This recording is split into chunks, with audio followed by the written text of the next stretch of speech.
Good morning and Assalamu alaikum students. Hope you are fine and having quality time with your families at your home and also getting benefited by the homeschooling program run by ALS. As a part of a series of this online testing, we had a test on 16th of March, class B9 biology, and it was the T1 and the syllabus included was chapter number 1. First of all, let's discuss the MCQs.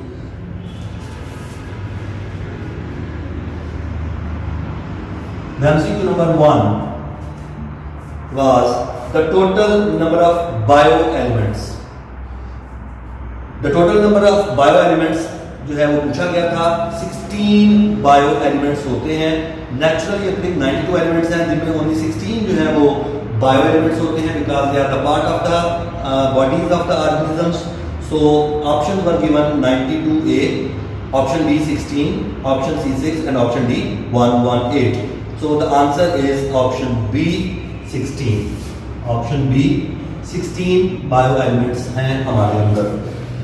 Number 2, the MCQ number 2 is microscopic study of tissues, and it is MCQ from the branches of biology. Microscopic study, microscopic का word जहाँ पर भी आ जाएगा उस उधर आप histology लिखेंगे because histology is the branch of biology in which we study the things by using microscope. So option A is anatomy, option B is morphology, option C is histology. So answer is option C, histology. Microscopic study of tissues is called histology. The scientific name of frog. Option A Rana tigrine, option B once again Rana tigrine, option C is Rana tigrina, and option D is none of these. In fact, the scientific name of frog is actually Rana tigrina. R-A-N-A Rana, T-I-G-R-I-N-A. Option A में spelling कुछ और है और इसमें दो चीजों का आपको ख्याल रखना होता है किसी चीज का साइंटिफिक नेम लिखते हुए. नंबर 1 कि spelling should be correct.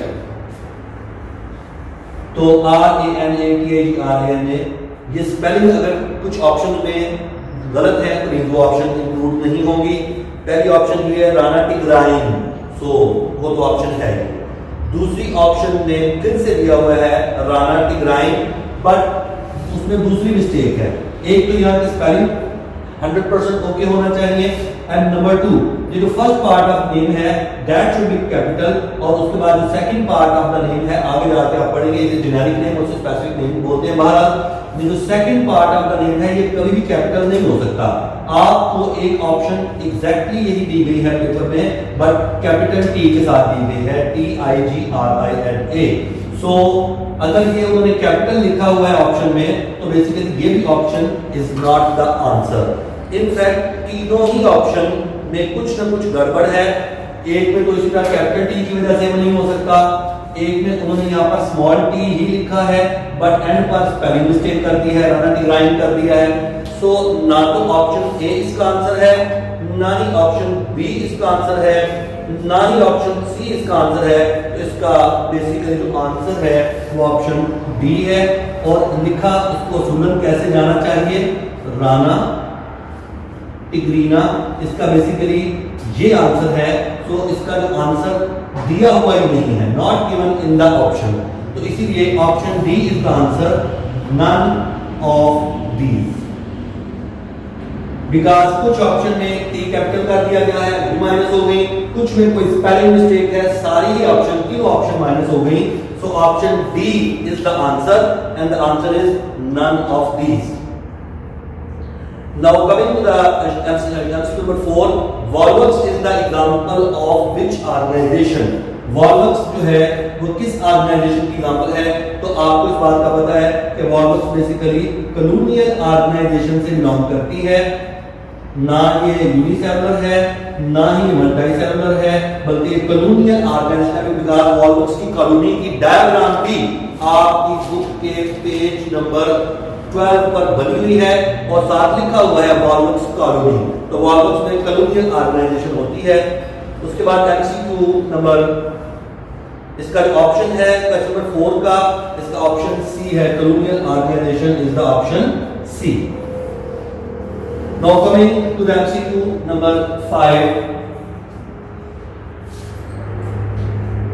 What percentage of biomass is composed of hydrogen? Hydrogen जो है ये बेसिकली 10% ऑफ बायोमास बनाता है। आपकी बॉडी का जो 10% पोर्शन है वो बेसिकली हाइड्रोजन का बना हुआ है। और ये ऑप्शन ए में दिया हुआ है 18, बी में लिखा हुआ है 65 और सी में दिया हुआ है 10%। तो इसका ऑप्शन सी है एमसीक्यू नंबर 5 का। उसके बाद आगे एमसीक्यू नंबर 6 दिया हुआ है, which one is not vegetative part of the plant? Now coming to the MCQ number 6 and the statement is which one is not vegetative part of the plant? Vegetative part कौन सा नहीं है?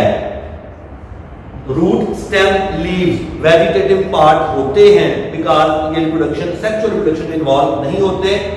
Flower sexual reproduction में involve होता है, यहाँ तक ये रिप्रोडक्टिव पार्ट है। Flower is the reproductive part of the plant and flower is not vegetative part. So इसमें एमसीक्यू है वो ऑप्शन सी इसका आंसर है कि फ्लावर इज नॉट वेजिटेटिव, जबकि root stem leaves vegetative part of the plant होते हैं। उसके बाद अगला जो एमसीक्यू नंबर 7 दिया हुआ है, इसमें Who is called the founder of medicine? Founder of medicine कौन है? इसकी भी ऑप्शन सी है एंड आंसर इज बुलिसिना। ऑप्शन सी इसका आंसर है। बुलिसिना was regarded as is regarded as founder of medicine. Now let's proceed to the short question number 2, and which are the short questions, and 7 short questions have been given. Short question number 1 is define biotechnology. उन्होंने simply आपसे biotechnology का definition मांगा है और ये branches of biology का topic है और आपकी बुक के पेज नंबर 3 पर दिया हुआ है बायोटेक्नोलॉजी का कि the practical application of organisms to make the substances for the betterment और वेलफेयर ऑफ मैनकाइंड। ये क्लियर कट डेफिनेशन जो है हेडिंग के साथ पेज नंबर 3 पर दिया हुआ है और डेफिनेशन पूछी है, सो इट्स एनफ। उसके बाद चार्ट क्वेश्चन नंबर 2 पर आए differentiate between macro and micro molecules. Macro and micro molecules को उन्होंने डिफरेंशिएट करने को कहा है।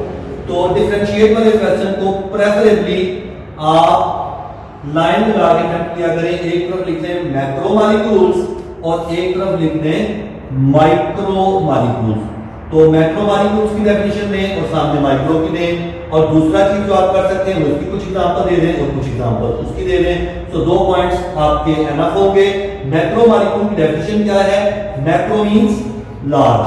मैक्रो का मतलब होता है बड़ा और माइक्रो का मतलब होता है स्मॉल, यानी कि छोटा। और macro means large. Macro molecules क्या है?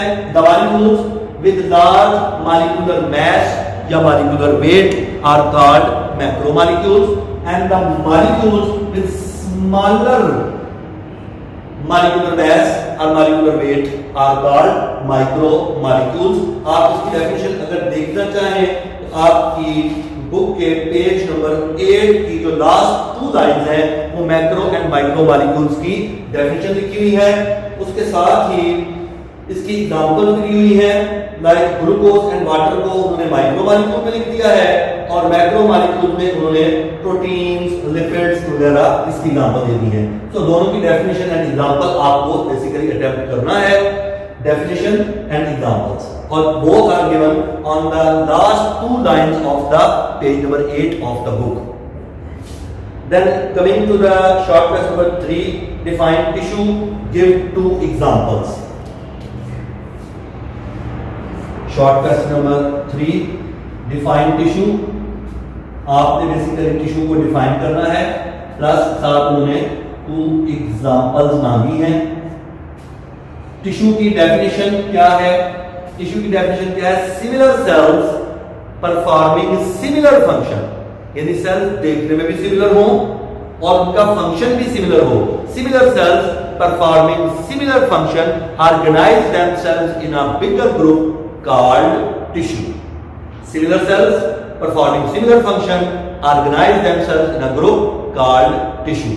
ये टिश्यू की डेफिनेशन है जो कि आपकी बुक के पेज नंबर 9 पर पहली लाइन में दी हुई है। Similar cells performing similar function organize in a group called tissue. दूसरी लाइन में फिर से लिखा हुआ है it can be defined as, तो दूसरी लाइन में वो डेफिनेशन है क्या, a group of similar cells specialized to perform common function. A group of similar cells specialized to perform common function, यानी एक टिश्यू के जितने भी सेल्स होते हैं वो सारे एक सही काम कर रहे होते हैं।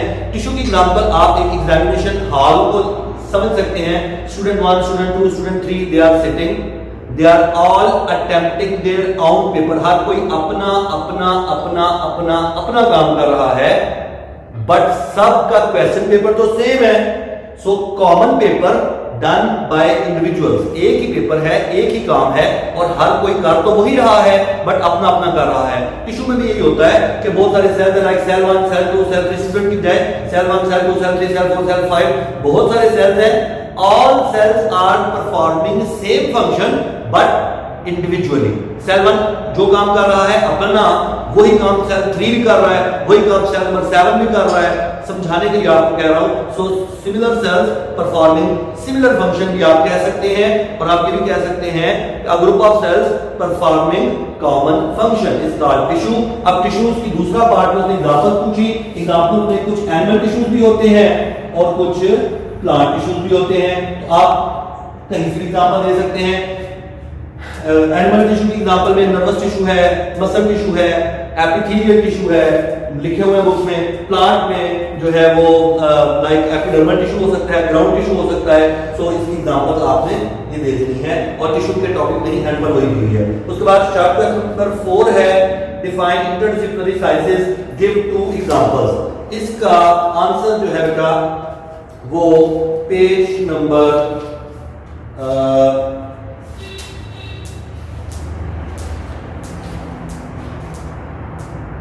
पेज नंबर 4 पर दिया हुआ है इंटरडिसिप्लिनरी साइंसेस का। इंटरडिसिप्लिनरी साइंसेस की उसने डेफिनेशन और एग्जांपल पूछी है। Interdisciplinary sciences, interdisciplinary sciences. अब आप इंटरडिसिप्लिनरी साइंसेस की उसने डेफिनेशन पूछी है और एग्जांपल्स पूछी हैं, 2 एग्जांपल्स। अच्छा, ये इंटरडिसिप्लिनरी साइंसेस है क्या? फिजिक्स में प्रेशर आप पढ़ते हैं, pressure is the topic of physics, ये आप सबको पता है। बट आपकी बॉडी में ब्लड प्रेशर भी है, तो blood pressure is the topic of biology. Blood pressure को फिजिक्स क्लेम करता है कि हमारा टॉपिक है, बायोलॉजी क्लेम करती है कि लिविंग थिंग है तो हमारा टॉपिक है। So this is common part, this is common area. Like ये देखिए, ये प्रेशर वाला पोर्शन है फिजिक्स का और यही पोर्शन ये कॉमन पोर्शन है जिसको मैं रेड के साथ कर रहा हूं। तो ये कॉमन पोर्शन है बिटवीन बायो एंड फिजिक्स। क्या बना? The topic of physics, the topic of blood pressure. Blood pressure bio वाले कहते हैं हम स्टडी करेंगे, फिजिक्स वाले कहते हैं हम स्टडी करेंगे। इनफैक्ट ये कॉमन है बिटवीन बायो एंड फिजिक्स। तो ऐसी ब्रांचेस को आप इंटरडिसिप्लिनरी साइंसेस कहते हैं। क्या बना? द रिलेशनशिप, पहली लाइन इस पेज नंबर 4 की जो फर्स्ट लाइन है उसकी डेफिनेशन है। क्या बना? The inter relationship among different branches of science is called interdisciplinary sciences. तो पहली लाइन इसकी डेफिनेशन है और एग्जांपल में नीचे ब्लू कलर की बायोफिजिक्स, बायोकेमिस्ट्री, बायोमेट्री, बायोमैथमेटिक्स, बायोइकोनॉमिक्स, ये सारी एग्जांपल इसकी ब्लू कलर में दी हुई है। ठीक है बेटा। उसके बाद अगला क्वेश्चन है what are the major biological issues of today. ये आपका पेज नंबर 3 पे कॉर्नर पे एक साइड टेबल दिया हुआ है। इस साइड टेबल में सबके नाम लिखे हुए मेजर बायोलॉजिकल इश्यूज के, जिसमें ओवर पॉपुलेशन है, इसमें पॉपुलेशन के अलावा एनवायरमेंटल पोल्यूशन है, उसके अलावा डिफॉरेस्टेशन है, ड्रग्स हैं। ये सारी आपकी एनलिस्ट करके 4-5 उसमें major biological issues of today page number 3 के कॉर्नर पे एक साइड टेबल है उसमें दिए हुए हैं। उसके बाद अगला चार्ट पेज नंबर 6 है what are parasites. What are parasites. तो बेटा पैरासाइट्स की आपको बेसिकली डेफिनेशन देना है और एग्जांपल देना है। तो पैरासाइट्स का आपका जो शॉर्ट क्वेश्चन है, this is actually the short question number 6। तो पैरासाइट्स की आपको डेफिनेशन देना है प्लस एग्जांपल देना है। पैरासाइट्स की डेफिनेशन साइड बॉक्स में पेज नंबर 3 ही पर दी हुई है। The organisms which take food और shelter from other organisms and harm them in return. ये बात लिखना बड़ी जरूरी है। यहां पर समझ लेंगे पैरासाइट क्या होता है। जब भी कोई पैरासाइट होता है उसका होस्ट जरूर होता है। लाइक मॉस्किटो पैरासाइट है and human being is host. जब भी कोई पैरासाइट होता है उसका कोई ना कोई होस्ट होता है। Mosquito is a parasite and we are their host. Parasite आता है, हमें बाइट करता है, उसको एडवांटेज होता है बट हमें हार्म होता है। पी से पैरासाइट को हमेशा पी से प्रॉफिट यानी बेनिफिट में रहता है। और H for host, H for harm, host को हमेशा हार्म होता है। सो पैरासाइट्स हैं the organisms which depend upon other organisms for food and shelter but harm them in return. नुकसान पहुंचाते हैं उन्हें आप पैरासाइट बोलते हैं। एग्जांपल में आप मॉस्किटो लिख सकते हैं, लाइस, लीच, ये एग्जांपल्स हैं इसकी पैरासाइट्स की। पेज नंबर 3 पर इसका डेफिनेशन एग्जांपल दिया हुआ है। उसके बाद आखिरी शॉर्ट क्वेश्चन है define organelles, give 2 examples. Short question number 7 है डिफाइन करना है आपने ऑर्गेनेल्स को प्लस उसने कहा कि इसकी एग्जांपल्स दें। जी ऑर्गेनेल्स क्या होते हैं? द सब सेलुलर स्ट्रक्चर, क्योंकि सेल से छोटे होते हैं। द सब सेलुलर स्ट्रक्चर्स, ये सेल से छोटे होते हैं, करते क्या है? Responsible to perform specialized function for the cell.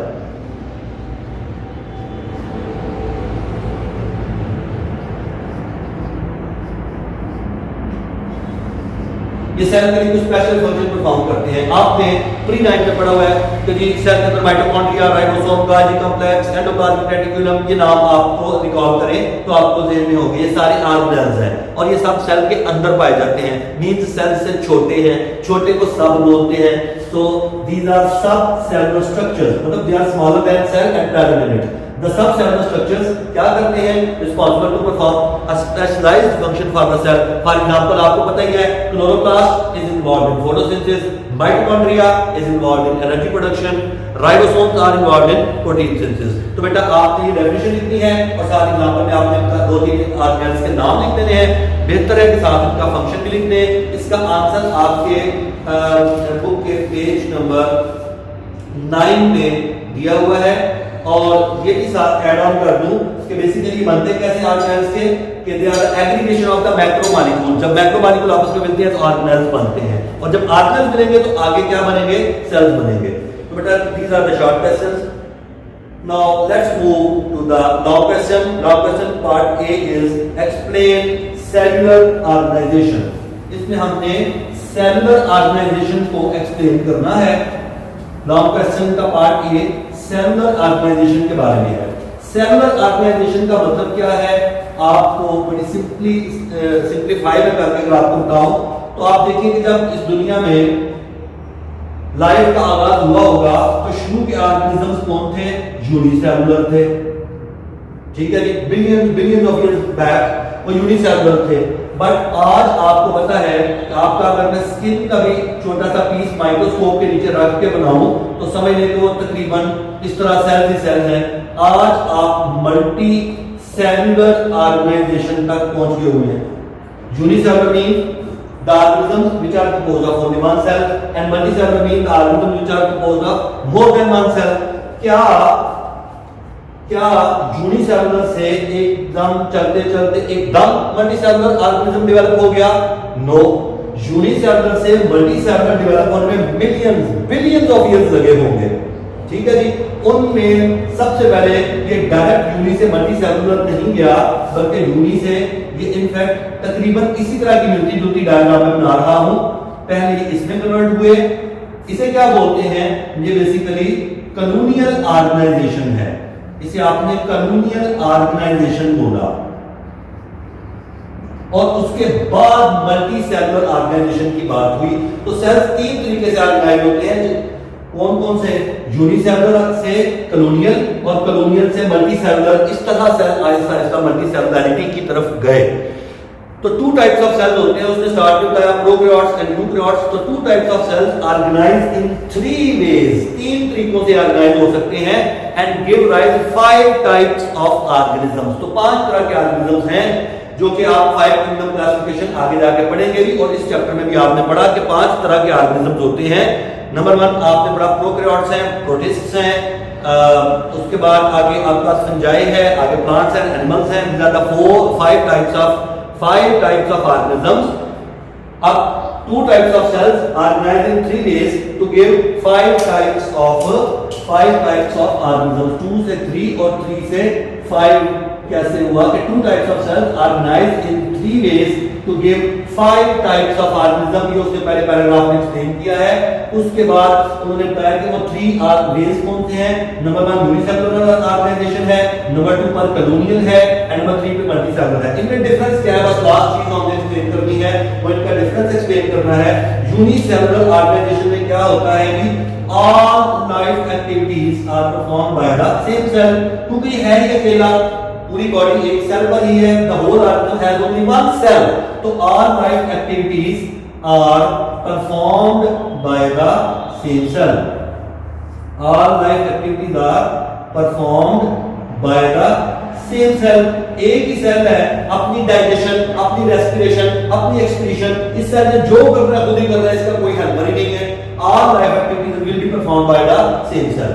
But colonial and multicellular में क्या है, देखने में तो एक जैसे लग रहे हैं, ये कॉलोनियल है और ये मल्टीसेलुलर है, इधर भी बहुत सारे सेल्स हैं, उधर भी बहुत सारे सेल्स हैं, तो इन दोनों में डिफरेंस एक्चुअली मैटर करता है।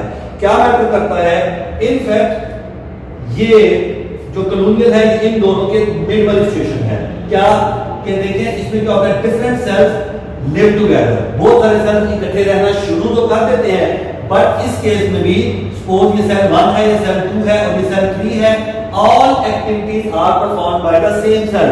सेल 1 का डाइजेशन इसने करना है, 2 का डाइजेशन 2 नहीं करना है, 3 के लिए डाइजेशन 3 खुद ही करेगा। इसमें अपनी डाइजेशन, रेस्पिरेशन, एक्सक्रीशन जो कुछ करना है सेल 1 ने अपने लिए करना है। They are just living together, बिल्कुल ऐसे जैसे एक घर में 2 किराएदार सपोज रह रहे हैं, तो बस they are just living together. Otherwise अपना बिजनेस सबका अपना अपना है, सबकी लायबिलिटीज, सबकी रिस्पांसिबिलिटीज अपनी अपनी है, they are just living together. आगे समझ बात, इन सब ने अपने अपने काम खुद करने हैं। यहां पर मल्टीसेलुलर ऑर्गेनाइजेशन में क्या होता है कि सपोज कुछ सेल्स ऐसे हैं जिनको सपोज मैं ये ब्लैक डॉट दे रहा हूं, ये डाइजेशन का काम कर रहे हैं इन सब के लिए, सिर्फ अपने लिए नहीं, इन सब के लिए ये डाइजेशन का काम स्टार्ट कर देंगे। सपोज इसको मैं आर लिख देता हूं, ये 2 सेल्स या कुछ सेल्स इसके अंदर रेस्पिरेशन में ज्यादा कर इन्वॉल्व हो जाते हैं। समझ आ गई बात? तो मल्टी सेलुलर ऑर्गेनाइजेशन में सेल्स में डिवीजन ऑफ लेबर होती है। क्या होती है? Division of labour. Division of labour को मतलब है कि काम की तकसीम। जिस तरह हमारे घरों में हमारी वालदा की कुछ और रिस्पांसिबिलिटीज है, वालिद की कुछ और है, बड़े भाई की कुछ और है, छोटे भाई की कुछ और है। This is division of labour. आप सोसाइटी में देख लें, धोबी या वॉशरमैन की रिस्पांसिबिलिटी कुछ और है, उसके बच्चों को पढ़ाना टीचर का काम है। टीचर का अगर कोई फैमिली में बीमार हो जाता है तो doctor is responsible for that. Doctor के अगर जूतों का कोई मसला है तो cobbler is there. So division of labour society में भी होती है। अब एक बंदा कॉबलर है तो डॉक्टर नहीं है साथ, वो कॉबलर है, वो जूते मरम्मत करेगा अपने भी और सोसाइटी के तमाम लोगों के भी। एक बंदा डॉक्टर है, वो अपनी ट्रीटमेंट, अपने बच्चों की ट्रीटमेंट के अलावा पूरी सोसाइटी की ट्रीटमेंट करेगा। उस सोसाइटी में जो टेलर है वो मेडिसिन को या वो उनको ट्रीटमेंट को नहीं जानता, उसको कोई मसला होगा तो डॉक्टर साहब के पास आएगा। This is called division of labour. तो नोट करें कि वो different cells start living together in such a way that some cells are responsible for digestion, some for respiration and some for other things. तो इनमें division of labor होती है between the cells। तो मैं आखिरी बार बोल रहा हूं क्या कि मल्टीसेलुलर ऑर्गेनाइजेशन में क्या होता है, different cells start living together in such a way that there is division of labour and there is interdependence. Interdependence या डिवीजन ऑफ लेबर एक ही चीज के 2 नाम है। इंटरडिपेंडेंस भी एक दूसरे पर डिपेंड करना, तो इसमें डिवीजन ऑफ लेबर या इंटरडिपेंडेंस होती है। उसके अलावा मल्टीसेलुलर ऑर्गेनाइजेशन में आपको टिश्यूज, ऑर्गन्स और सिस्टम्स वगैरह नजर आते हैं। तो बेटा जी मल्टीसेलुलर ऑर्गेनाइजेशन में डिवीजन ऑफ लेबर या इंटरडिपेंडेंस तो होती है, बट कॉलोनियल ऑर्गेनाइजेशन में कोई डिवीजन ऑफ लेबर नहीं होती। सेल्स अपना अपना रिस्पांसिबल होते हैं। प्लस इसमें मल्टी सेलुलर ऑर्गेनाइजेशन में टिश्यू एंड ऑर्गन्स का कांसेप्ट होता है, जो कि कॉलोनियल में नहीं होता। So these are the differences. इसकी एग्जांपल, कॉलोनियल की एग्जांपल आपने वॉल्व्स पढ़ी, शॉर्ट क्वेश्चन में भी हमने डिस्कस किया, एमसीक्यूज में भी डिस्कस किया। इसी तरह मल्टी सेलुलर की दो एग्जांपल्स, एक फ्रॉग और एक मस्टर्ड प्लांट की आपको दी हुई है, जिसको आपने हल्का सा इलैबोरेट करना है और बताना है कि दोनों एग्जांपल्स हैं मल्टी सेलुलर ऑर्गेनाइजेशन की। Now coming to the second part of the noun question, इस noun question का जो part B है वो है discuss population and community as levels of organization। population and community को basically उन्होंने पूछा है कि इनको आप explain करें। तो सबसे पहले क्योंकि दो पार्ट्स हैं, एक पार्ट है population, तो पहले आप population का लिख देंगे, उसके बाद दूसरे पार्ट में हम community बाद में लिख देंगे। तो पॉपुलेशन की सबसे पहले आपको डेफिनेशन लिखना है। क्या पॉपुलेशन क्या होती है कि a group of organisms belonging to same species living in same area at the same time. यानी तीन चीजों का सेम होना जरूरी है। क्या बोला? A group of organisms belonging to same species, यानी स्पीशीज सेम हो, living in same area, area same हो, एट द सेम टाइम और सेम टाइम पे हो, उस पूरे ग्रुप को आप पॉपुलेशन बोलते हैं। फॉर एग्जांपल, आप इस वक्त अपने घर की अगर बात करें तो सपोज आपके घर में 4 ह्यूमन बीइंग्स हैं, आप लोग 4 इंसान हैं जो घर में मौजूद हैं। अगर आप हैं, आपके बहन भाई हैं, तो आप सबकी स्पीशीज सेम है। आप हैं, आपके वालिद हैं, वालिदा है, बहन है या भाई है, तो सबकी स्पीशीज बेटा सेम है। आप घर में मौजूद हैं, मींस आप लोगों का एरिया सेम है, और आप सारे बैठ के चाय पी रहे हैं सपोज, तो मींस सेम टाइम पे काम हो रहा है। तो अब ग्रुप, उस पूरे ग्रुप को आप पॉपुलेशन बोल देंगे। अब ये खाली आप सिर्फ घर की बात नहीं, हम ये भी कह सकते हैं population of this house, population of suppose Johar town, population of Lahore, population of Punjab, population of Pakistan. तो बाउंड्रीज हम जितनी मर्जी एक्सटेंड करें, होगा यही कि सेम स्पीशीज होनी चाहिए, ऑर्गेनिजम्स हो, सेम स्पीशीज से बिलोंग करें, सेम एरिया में रहते हो, सेम टाइम पे हो, इसे आप पॉपुलेशन बोलते हैं। और पॉपुलेशन के जितने भी मेंबर्स होते हैं, इनके आपस में इंटरैक्शंस होते हैं, यानी उनका आपस में कुछ ना कुछ अशिया या केमिकल्स या मटेरियल्स का एक्सचेंज होता है। सो पॉपुलेशन में इंटरैक्शंस आमतौर पर बड़े इंपॉर्टेंट हैं और इंटरैक्शंस होते हैं। ठीक हो गया जी।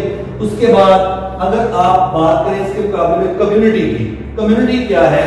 तो बेटा कम्युनिटी भी, now coming to the community, community को भी अगर आप कहें तो बेसिकली वो यही है क्या कि अ ग्रुप ऑफ ऑर्गेनिजम्स। तो यू विल से ये भी ग्रुप ऑफ ऑर्गेनिज्म है, पॉपुलेशन भी और कम्युनिटी भी ग्रुप ऑफ ऑर्गेनिज्म है। तो डिफरेंस क्या है? डिफरेंस आगे है। A group of organisms belonging to different species, हमने वहां पर कहा था सेम स्पीशीज, यहां पर हमने सेम स्पीशीज बोला था, बट यहां पे डिफरेंट स्पीशीज, बाकी सारा वही है। क्या? Living in same area at the same time.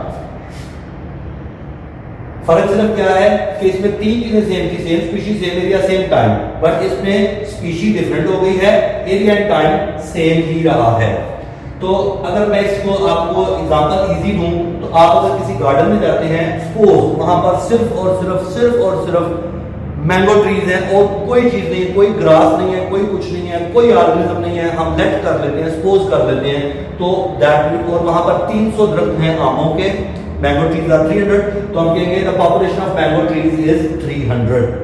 लेकिन अब हम एक और गार्डन में जाते हैं जहां पे सपोज 50 मैंगो ट्रीज हैं, 50 सपोज ऑरेंज के ट्रीज हैं, इसी तरह 100 गावा के हैं, तो वो पॉपुलेशन नहीं है। ये जो गार्डन है उसमें 3 किस्म के या 4 किस्म के या ज्यादा किस्म के हमारे पास फ्रूट्स हैं, इसे हम बोलेंगे कम्युनिटी, बिकॉज वो सारे ट्रीज एक ही एरिया में हैं, वो सारे ट्रीज एक ही टाइप पे ग्रो कर रहे हैं, बट उन सब की स्पीशीज डिफरेंट है, क्योंकि कोई कुछ गावा है, कुछ मैंगोज हैं और कुछ ऑरेंजेस हैं। सो कहीं पर भी आपको पॉपुलेशन प्योरली नहीं मिलती, आपके घर में भी अगर आप मौजूद हैं इस वक्त, तो माइट भी आपके घर में 10-12 मॉस्किटोज भी हो सकते हैं, कुछ हाउस फ्लाइज हो सकती हैं, माइट भी वहां पर कोई एक आध लिजर्ड भी हो।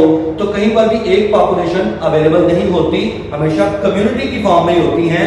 तो लेकिन उस कम्युनिटी का पार्ट होता है। सो आपके घर में अगर देखा जाए तो पॉपुलेशन ऑफ ह्यूमन बीइंग है, पॉपुलेशन ऑफ मॉस्किटो है सपोज 12, पॉपुलेशन ऑफ कॉकरोचेस है सपोज 3, पॉपुलेशन ऑफ लिजर्ड्स है suppose 2, population of rose plants है सपोज 3, पॉपुलेशन ऑफ ग्रास है वो भी कुछ उगी हुई है, पॉपुलेशन ऑफ लेमन प्लांट्स है सपोज 7, पॉपुलेशन ऑफ फ्रॉग्स है आपके लॉन में। तो आपके घर में ही एक कम्युनिटी है, उस कम्युनिटी के डिफरेंट पार्ट्स हैं जो कि पॉपुलेशन है। ठीक है जी। तो कम्युनिटी की डेफिनेशन में सिर्फ डिफरेंट स्पीशीज का लफ्ज आ गया, बाकी सारा वही है। उसके बाद आपको आखिरी चीज जो बतानी थी वो थी कि टाइप्स ऑफ कम्युनिटी क्या है। कम्युनिटी की दो टाइप्स होती हैं, एक होती है सिंपल कम्युनिटी और एक होती है कॉम्प्लेक्स कम्युनिटी। सिंपल कम्युनिटी और एक होती है कॉम्प्लेक्स कम्युनिटी। सिंपल कम्युनिटी की भी डेफिनेशन और एग्जांपल आपको देनी है और कॉम्प्लेक्स कम्युनिटी की भी आपको बेसिकली डेफिनेशन और एग्जांपल देनी है। सिंपल कम्युनिटी की डेफिनेशन बुक में लिखी हुई है क्या कि a community with limited number and size of population. ऐसी कम्युनिटी जहां पर चंद किस्म के ऑर्गेनिजम्स हों और थोड़े थोड़े हों, वो पॉपुलेशन वो सिंपल कम्युनिटी कहलाएगी। जबकि कॉम्प्लेक्स कम्युनिटी लाइक फॉरेस्ट, कि आप देखिए फॉरेस्ट में तरह तरह के प्लांट्स और तरह तरह के एनिमल्स हैं और हर तरह के एनिमल्स एंड प्लांट्स तो थोड़े थोड़े नहीं हैं। लाइक अगर सपोज जिराफ है तो वो हो सकता है थाउजेंड में होंगे। ठीक है जी। लाइक अगर वहां पर डियर्स हैं तो वो हो सकता है मल्टीपल थाउजेंड में होंगे।